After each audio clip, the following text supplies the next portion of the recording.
అందరికీ నమస్కారం. నేను మీ సాయిలక్ష్మి చాగంటి ఫ్రమ్ హితైషి టీవీ.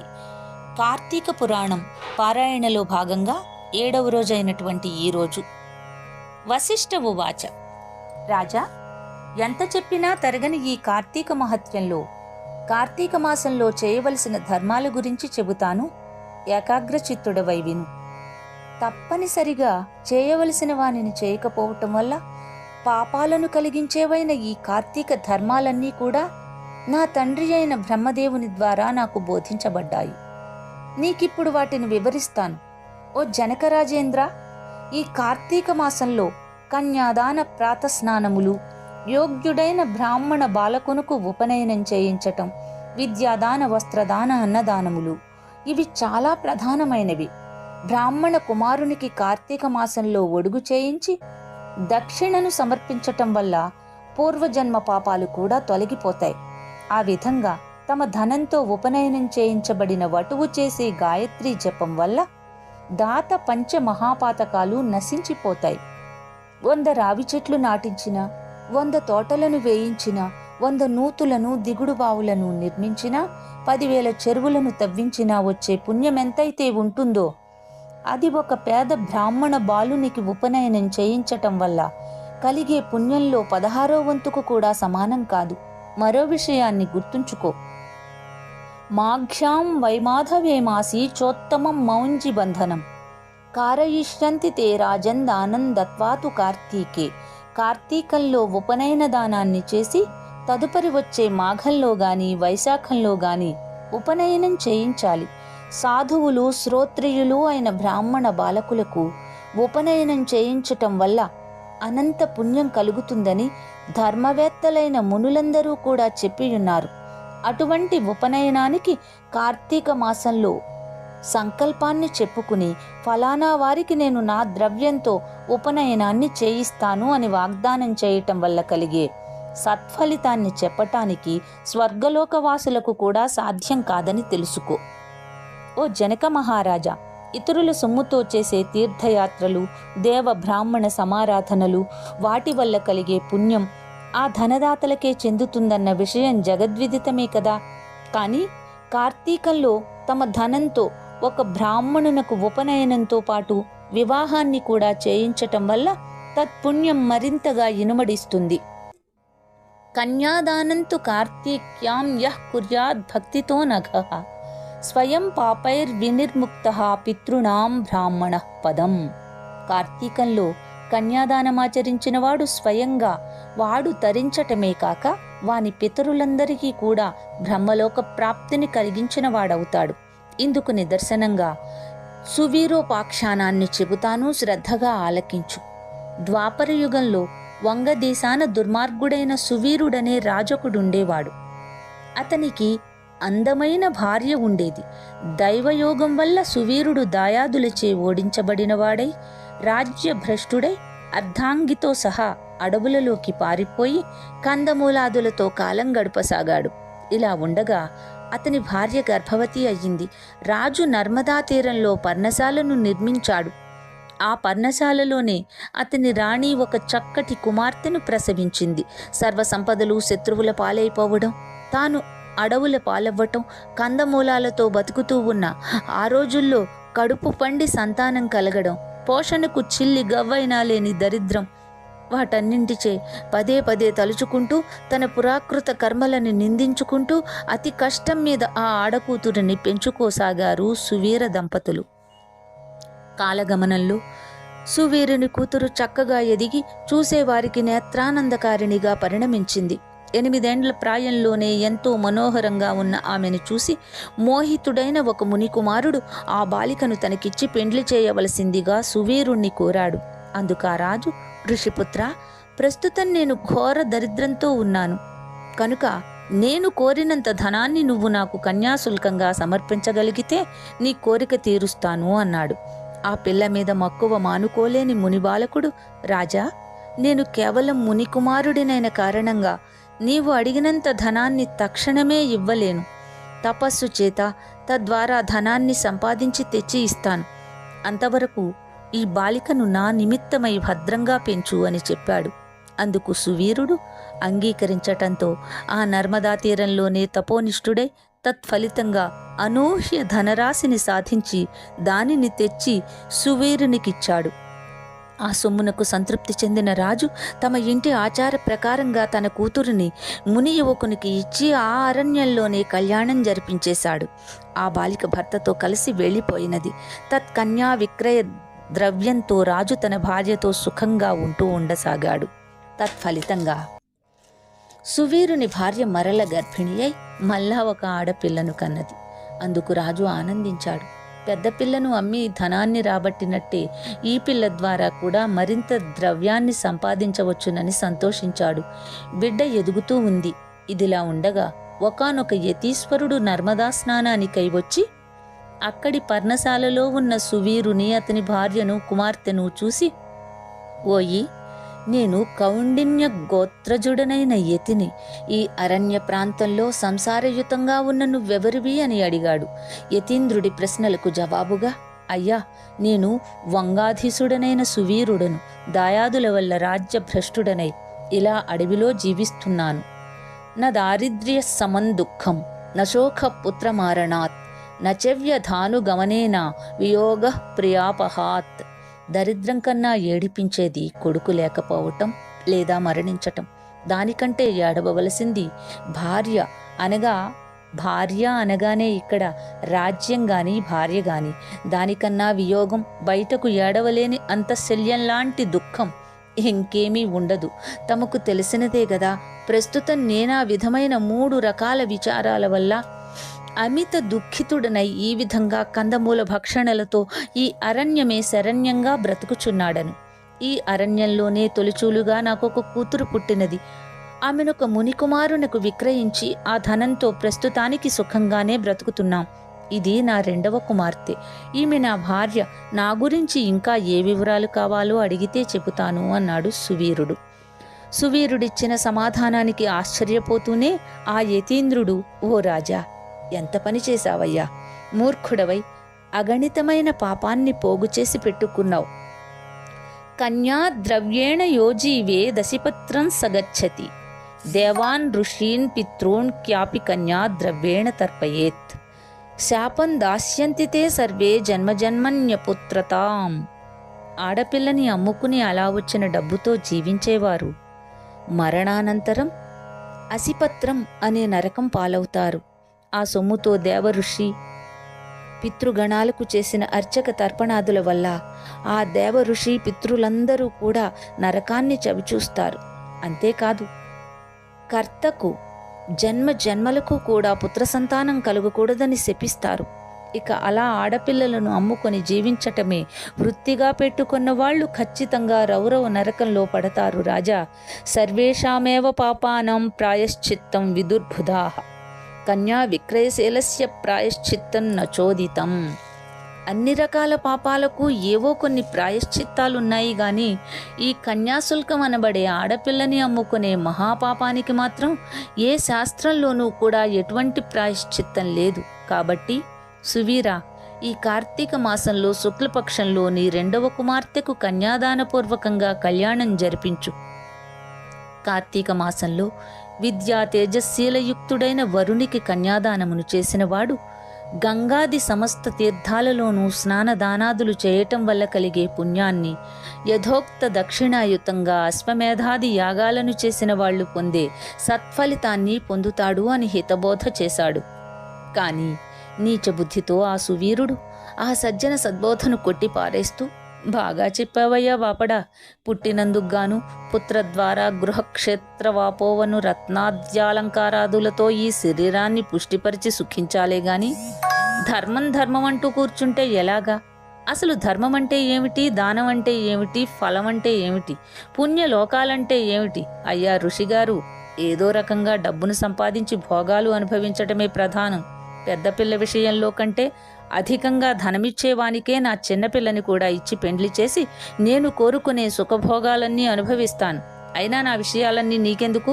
నీ దారిన నువ్వు వెళ్ళు అని కసిరి కొట్టి పారేశాడు. అంతటితో ఆ తాపసి తన దారిన తాను వెళ్ళిపోయాడు. శత్రుకీర్త్యుపఖ్యానం. ఈ సువీరుని పూర్వీకులలో శృతకీర్తి అనే రాజొకడున్నాడు. సమస్త సద్ధర్మ ప్రవక్త, శతాధిక యాగకర్త అయిన ఆ శృతకీర్తి తన పుణ్యకార్యాల వల్ల స్వర్గసీమలోని ఇంద్రాదుల చేత గౌరవించబడుతూ సమస్త సుఖాలను అనుభవిస్తున్నాడు. సువీరునికి యముడు విధించిన శిక్ష కారణంగా యమదూతలు స్వర్గం చేరి అక్కడ సుఖిస్తున్న శృతకీర్తి యొక్క జీవుని పాశబద్ధుని చేసి నరకానికి తీసుకుని వచ్చారు. ఆ చర్యకు ఆశ్చర్యపడిన శృతకీర్తి యముని ముంగిట నిలబడి, స్వర్గంలో ఉన్న నన్ను ఇక్కడికెందుకు రప్పించావు? నేను చేసిన పాపమేమిటి అని నిలదీసి అడిగాడు. మందహాసం చేశాడా మహాధర్ముడు. ఇలా చెప్పసాగాడు. శృతకీర్తి, నువ్వు పుణ్యాత్ముడవే, స్వర్గార్హుడవే, కాని నీ వంశీకుడైన సువీరుడనేవాడు కన్యను విక్రయించాడు. అతగాడు చేసిన మహాపాపం వల్ల అతని వంశీకులైన మీరంతా నరకానికి రావలసి వచ్చింది. సువీరుని రెండవ కుమార్తె నర్మదా నదీ తీరాన గల పర్ణశాలలో తన తల్లితో జీవిస్తూ ఉంది. ఆ బిడ్డకింకా వివాహం కాలేదు కాబట్టి నువ్వు నా అనుగ్రహం వల్ల దేహివై, అంటే భూలోకవాసులు గుర్తించే శరీరి అని ఇక్కడ మనకి ఈ దేహి దానికి అర్థం చేసుకోవాలి. అక్కడికి వెళ్ళి అక్కడ యోగ్యుడైన వరునికిచ్చి కన్యాదానం జరిపించు శృతకీర్తి. ఎవడైతే కార్తీక మాసంలో సర్వాలంకార భూషితి అయిన కన్యను యోగ్యుడైన వరునికిచ్చి దానం చేస్తాడో వాడు లోకాధిపతితో తుల్యుడవుతాడు. అలా కన్యాదానం చేయాలనే సంకల్పం ఉండి కూడా సంతానం లేనివాడు బ్రాహ్మణ కన్యాదానానికి గాను కన్యాదానం అందుకోబోతూ ఉన్న బ్రాహ్మణునకు గాని ధన సహాయం చేసినట్లయితే ఆ ధనదాత కన్యాదాత పొందే ఫలాన్నే పొందుతాడు.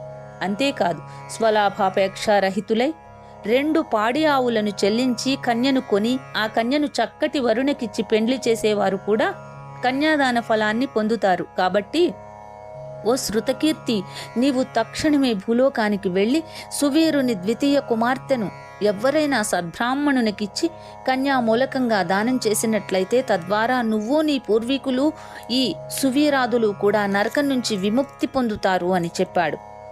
ధర్ముని అనుగ్రహం వల్ల దేహధారి అయిన శృతకీర్తి వెనువెంటనే భూలోకానికి నర్మదా నదీ తీరాన్ని చేరి అక్కడి పర్ణశాలలో ఉన్న సువీరుని భార్యకు హితవులు గరిపి వారి ద్వితీయ సంతానమైన ఆడపిల్లను సువర్ణాభరణ భూషితను చేసి శివప్రీతిగా శివార్పణమస్తు అంటూ ఒకానొక బ్రాహ్మణునికి కన్యాదానంగా అర్పించాడు. ఆ పుణ్యమహిమ వల్ల సువీరుడు నరకపీడ విముక్తుడై స్వర్గమును చేరి సుఖించసాగాడు. తదనంతరం శృతకీర్తి 10 మంది బ్రహ్మచారులకు కన్యామూల్యమును ధారపోయటం వల్ల వారి వారి పితృపిత మహాది వర్గాల వారంతా కూడా విగతపాపులై స్వర్గాన్ని పొందారు. అనంతరం శృతకీర్తి కూడా యథాపూర్వకంగా స్వర్గం చేరి తన వారిని కలిసి సుఖించసాగాడు. కాబట్టి ఓ జనక మహారాజా, కార్తీక మాసంలో కళ్యాదానం చేసేవాడు సర్వపాపాలను నశింపచేసుకుంటాడనడంలో ఏమాత్రం సందేహం లేదు.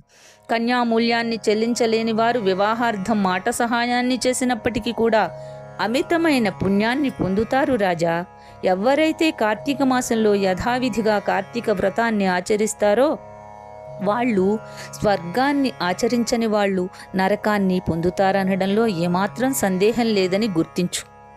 ఓ మిథిలాదీశ, కార్తీక మాసమంతా పూర్వోక్త సర్వధర్మ సంయుతంగా కార్తీక వ్రతాన్ని ఆచరించలేకపోయినప్పటికీ కూడా ఎవరైతే కార్తీక పూర్ణిమ నాడు వృషోత్సర్గం చేస్తారో వారి యొక్క జన్మాంతర పాపాలన్నీ కూడా నశించిపోతాయి.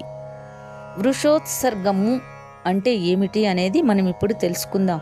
జనక మహీపాల, ఆవు యొక్క కోడెదూడను అచ్చుబోసి ఆబోతుగా స్వేచ్ఛగా వదలడాన్నే వృషోత్సర్గం అంటారు. ఈ మానవలోకంలో ఏ ఇతర కర్మాచరణల వల్ల కూడా అసాధ్యమైన పుణ్యాన్ని ప్రసాదించే ఈ కార్తీక వ్రతంలో భాగంగానే కార్తీక పౌర్ణమి నాడు పితృదేవత ప్రీత్యర్థం ఒక కోడెదూడను అచ్చుబోసి ఆబోతుగా స్వేచ్ఛగా వదలాలి. అలా చేయటం వల్ల గయాక్షేత్రంలో పితరులకు 1,000,000 సార్లు శ్రాద్ధకర్మ నిర్వహించిన పుణ్యం కలుగుతుంది.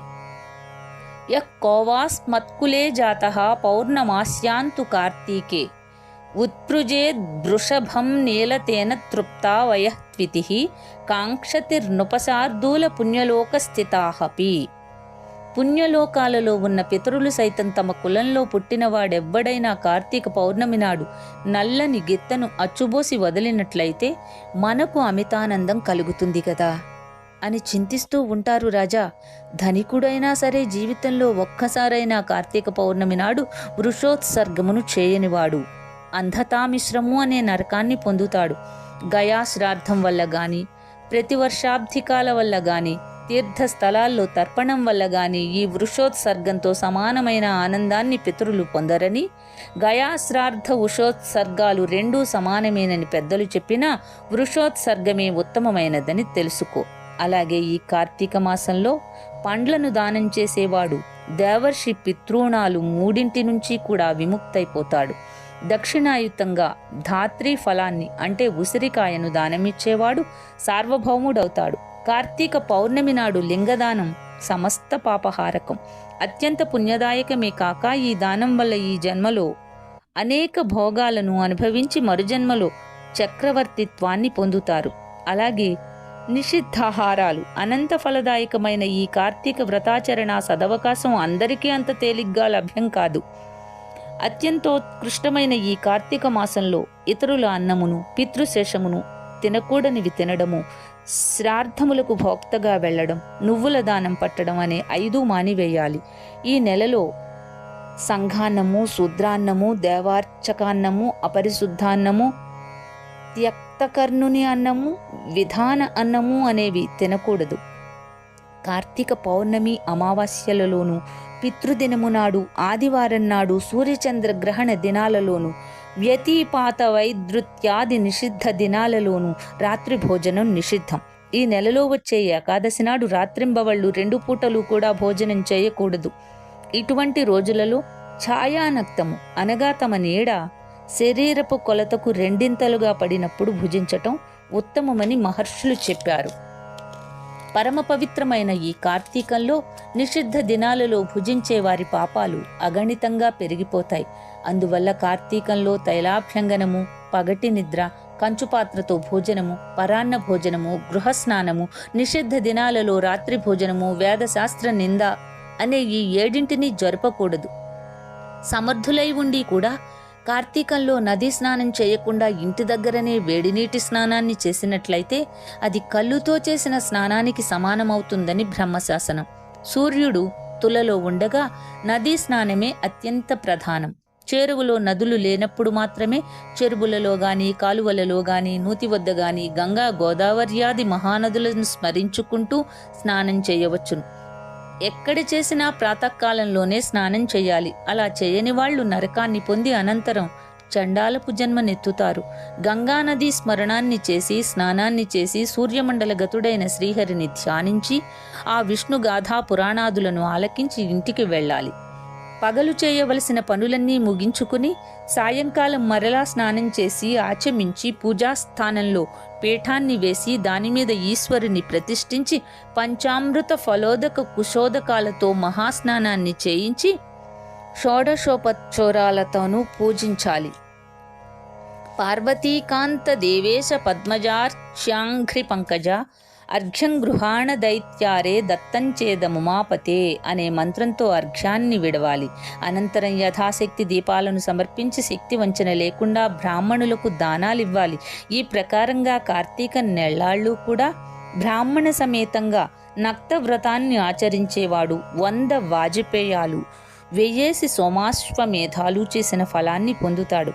కార్తీకమంతా ఈ మాస నక్త వ్రతాచరణ వల్ల పుణ్యాధిక్యత, పాపనాశనం అవలీలగా ఏర్పడతాయి అనడంలో ఎటువంటి సంకోచం లేదు. కార్తీక చతుర్దశి నాడు పితృప్రీతిగా బ్రాహ్మణులకు భోజనం పెట్టడం వల్ల వాళ్ల యొక్క పూర్వులు కూడా సంతృప్తులవుతారు. కార్తీక శుద్ధ చతుర్దశి నాడు ఔరసపుత్రుడు చేసే తిలతర్పణం వల్ల పితృలోకం సర్వం తృప్తి చెందుతుంది.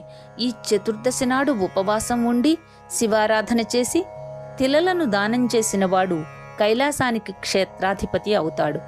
ఈ కార్తీక వ్రతాన్ని ఆచరించిన వాళ్ళు తప్పకుండా తమ పాపాలను పోగొట్టుకున్న వాళ్లే మోక్షగాములవుతారు.